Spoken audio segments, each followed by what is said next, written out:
राम नारायण राम, राम नारायण राम, राम नारायण राम। कौन अच्छा कौन मंदा, किसे ग्रहण करना उचित है, किसे वर्जन करना उचित है के संबंध में हमारी इंद्रियां अति सचेतन हैं।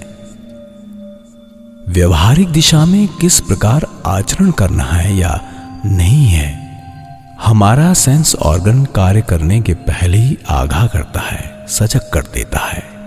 दिग्दर्शक यंत्र जिस प्रकार हमेशा उत्तर की ओर सुई को रखकर पथिक को राह बताता है, यदि राह भूल जाए तो उसके कांटे को देखकर फिर से वो सही राह पर मुड़ जाता है। उसी प्रकार प्रत्येक मन के अंदर का दिग्दर्शक यंत्र उसे सही दिशा दिखा देता है, चलने का ढंग बता देता है कि यही धर्म सत्य कल्याण का मार्ग है, अतः इसी पथ पर चलते चलो। दूसरी ओर प्रकृति या सृष्टि के नियमानुसार सतर्क भी कर देता है कि ये सही नहीं, उचित नहीं है। उस सतर्कता की सुई की ओर ध्यान रखकर चलने पर दिशा भ्रम कभी नहीं होगा। बीच बीच में सांसारिक झंझटों में पथ खो देने पर भी दोबारा उसे ढूंढा जा सकता है और सही गंतव्य तक पहुंचा जा सकता है। एक सहज दृष्टांत देता हूं। जीभ पर कोई विजातीय वस्तु आ पड़ती है तो उसे जीभ थूक कर तुरंत बाहर फेंक देती है। आंख में यदि धूल धक्कड़ आ पड़े तो आंख स्वाभाविक तौर पर आंसू से उसे बाहर करती है। इसी प्रकार सारी इंद्रियां हमेशा सतर्क रहती हैं, उनमें कोई क्षतिकारक कुछ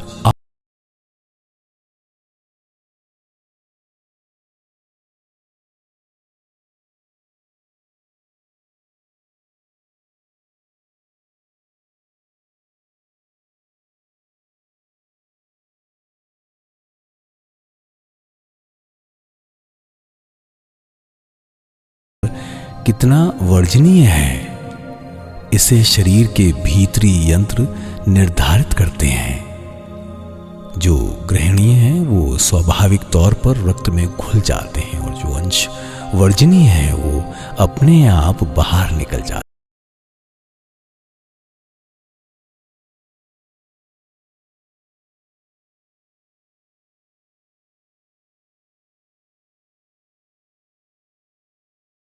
इस दिशा में उस भोजन को ग्रहण करते वक्त मन की सतर्कता की उस वाणी को अनसुनाकर लोभवश यदि कोई उस खाद्य को ग्रहण करता है तो उसे बाहर निकालने के लिए शरीर को उसके विरुद्ध युद्ध करना पड़ता है।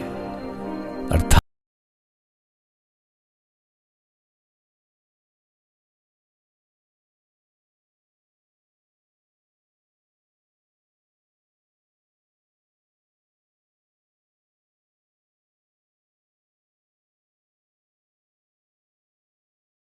कार्य को करने जा रहे हो वो कल्याणकारी है या अपराध मूलक है, उन उपदेशों के अनुसार नहीं चलने पर शारीरिक भोग की तरह ही मानसिक भोग भी इसी से प्रारंभ होता है। सामाजिक दुर्भोग, अशांति, अराजकता इत्यादि।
व्यक्ति या समिष्ट अथवा समाज की सफलता में सब कुछ निर्भर है भीतर के यंत्र के इशारे पर, उसके अनुसार कार्य करने पर।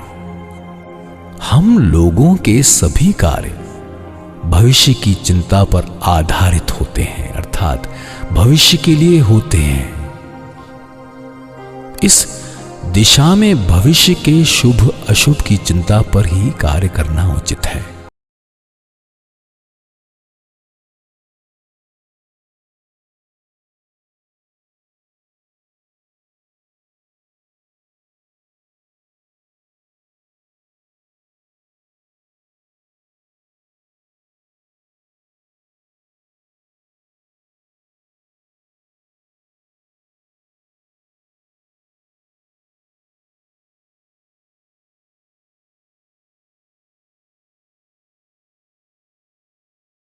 को करते समय मन में दुविधा या द्वंद्व नहीं हो। मन की सुई जब दुविधा द्वंद्व में डोले और किसी स्थान पर स्थिर ना हो,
एवं शरीर एक ही धातु वस्तु से निर्मित है।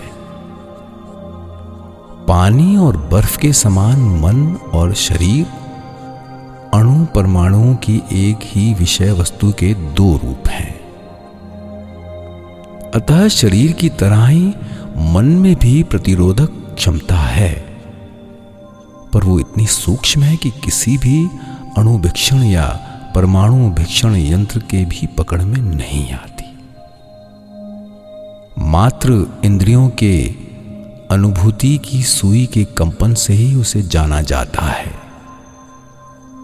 वो आंख से दिखने वाली वस्तु नहीं, उपलब्धि की वस्तु है। हवा की तरह उसे पकड़ा नहीं जाता। बल्कि अनुभूति के द्वारा अनुभव किया जाता है। मन की इस सतर्कता की स्वाभाविक क्षमता को वेद कहता है चेतन शक्ति या चैतन्य। यही चेतन शक्ति ज्ञान बुद्धि का बीज है। वही बीज जब अंकुरित होता है अर्थात चेतना जब जगती है, तब उस बीज से जो सूक्ष्मति सूक्ष्म अंकुर सृष्टि होता है वही युक्ति बुद्धि विवेक विचार विवेचना इत्यादि है। इन्हीं बुद्धि विचार विवेचना के अंकुर से ठीक ठीक रूप में जो उद्भिज मन की मिट्टी को छेद कर बाहर प्रकाशित होता है, वही कर्म ज्ञान वृक्ष की शाखा कर्म कांड है। यही विवेचना जातीय कर्म कांड विभिन्न शाखा प्रशाखाओं में विभक्त हो डाली पत्तियों का विस्तार कर धीरे धीरे चारों ओर फैल जाती है।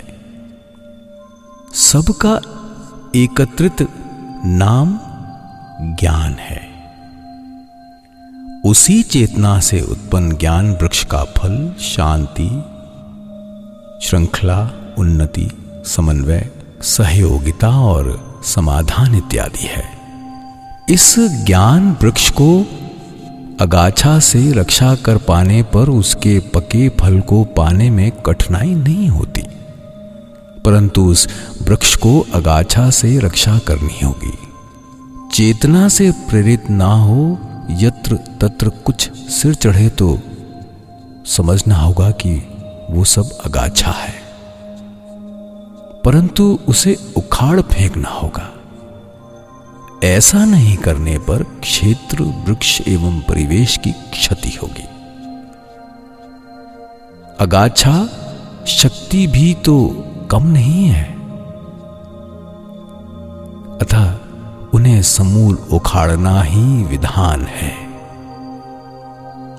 यही जो चेतना बीज से विभिन्न स्तरों से होते हुए ज्ञान वृक्ष का उत्पादन अगाछा से उसकी रक्षा करना, उपयुक्त परिवेश निर्माण कर उसे ठीक से बढ़ने में सहायता करना तथा उसके फलों को यथोपयुक्त कार्य में लगाना ही धर्म है। इसके अतिरिक्त धर्म अलग से कुछ नहीं है। एक वाक्य में प्रकृति के नियमानुसार चलना ही धर्म है। एक शब्द में सत्य ही धर्म है।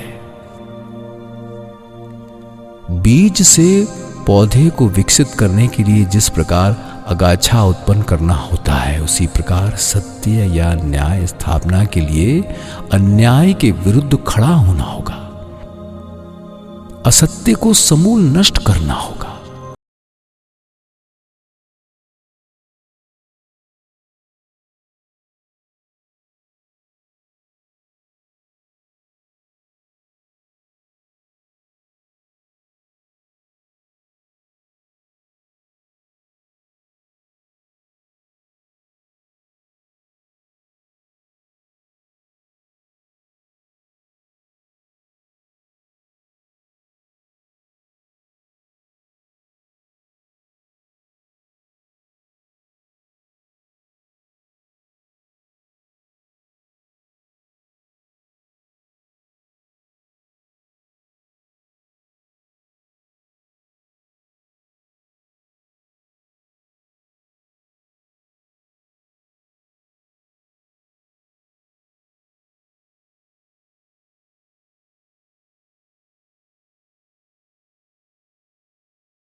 आज भी हजारों साधु सन्यासी हैं जो कहते हैं हमने काम वर्जन किया है। वो केवल लंगोट ही कसे हैं, नाक मुंह आंख तो बंद नहीं कर सके। वो तो खुले ही हैं। क्या वो कान में शीशा भर पाए हैं?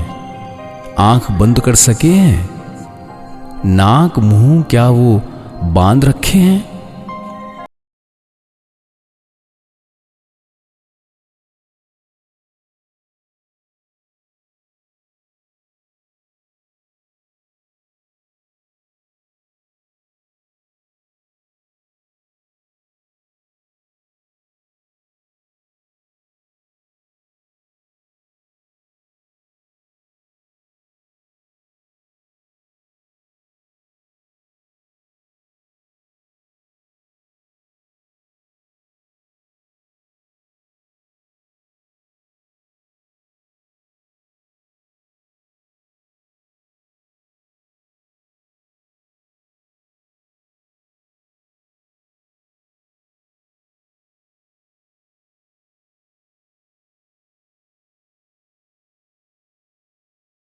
कोई भी धर्म साधना के आड़े नहीं है, बल्कि इन्हें जबरदस्ती अस्वीकार करने पर धर्म के मार्ग पर, सत्य के मार्ग पर चलने में बाधा सृष्टि होती है।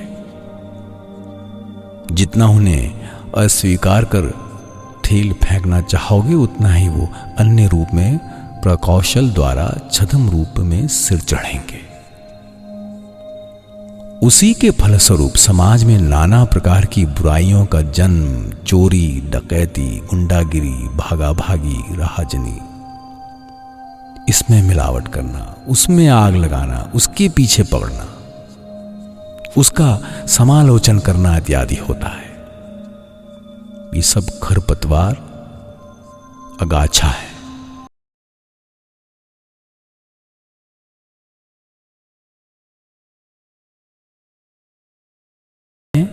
बढ़ने देना उचित नहीं है। यही सब अधर्माचरण है। इन्हीं से सृष्टि होती है। उद्दंडता, अराजकता और अशांति समाज में एक भयावह अवस्था उत्पन्न होती है, जिसके कारण ऐसी सुंदर सजी सजाई वस्तु आंखों के सामने ध्वंस हो जाती है। काम का जब वर्जन नहीं किया जा सकता, तब काम पर विजय पाने की चेष्टा ना कर उसे मानकर प्रकृति के नियम अनुसार कार्य करना ही अच्छा है। वही धर्म है। वेद कहता है, स्वधर्म में निधन होना अच्छा है, वनस्पत परधर्म। यहां स्वधर्म या परधर्म का अर्थ हिंदू या मुस्लिम अथवा ईसाई से नहीं है। स्वधर्म है सहजात जो धर्म है, और परधर्म सहजात धर्म के विपरीत जो आचरण होते हैं। अब स्वधर्म निधन शब्द का अर्थ जीव का सहजात धर्म में, अर्थात प्रकृति के नियम में यदि ठीक रहा जाए तभी वो अच्छा रहेगा। वही प्राकृत धर्माचरण है।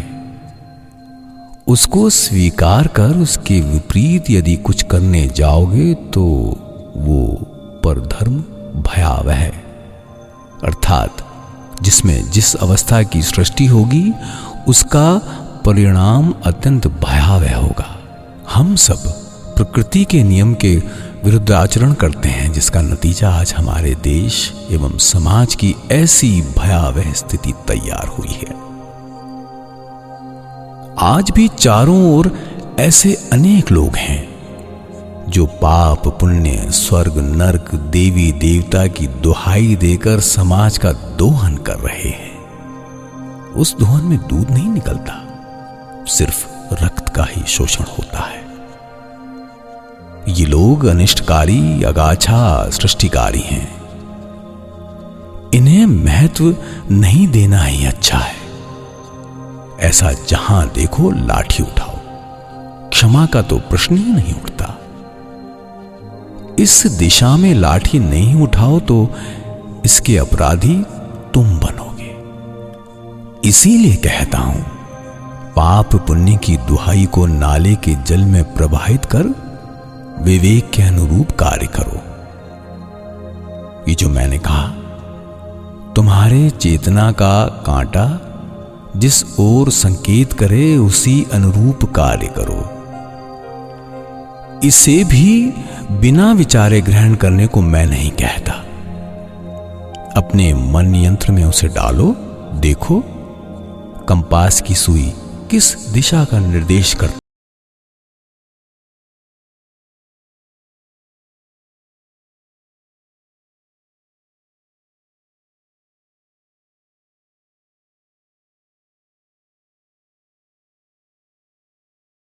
बाहरी प्रभाव से हो सकता है अनेक लोग इस बात को बहुधा अस्वीकार भी करें, पर मन को धोखा नहीं दे पाते। वहां स्वीकार करना ही पड़ेगा। मन की आवाज पर ध्यान ना देकर बाहरी आवाज लोग सुनते हैं, जिसके कारण इतनी अशांति, इतना विचार, अनाचार, अराजकता आज समाज में व्याप्त है।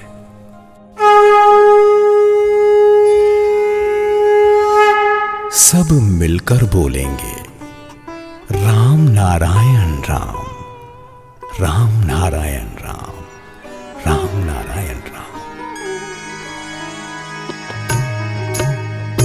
राम नारायण राम नारायण राम नारायण राम भजले राम नारायण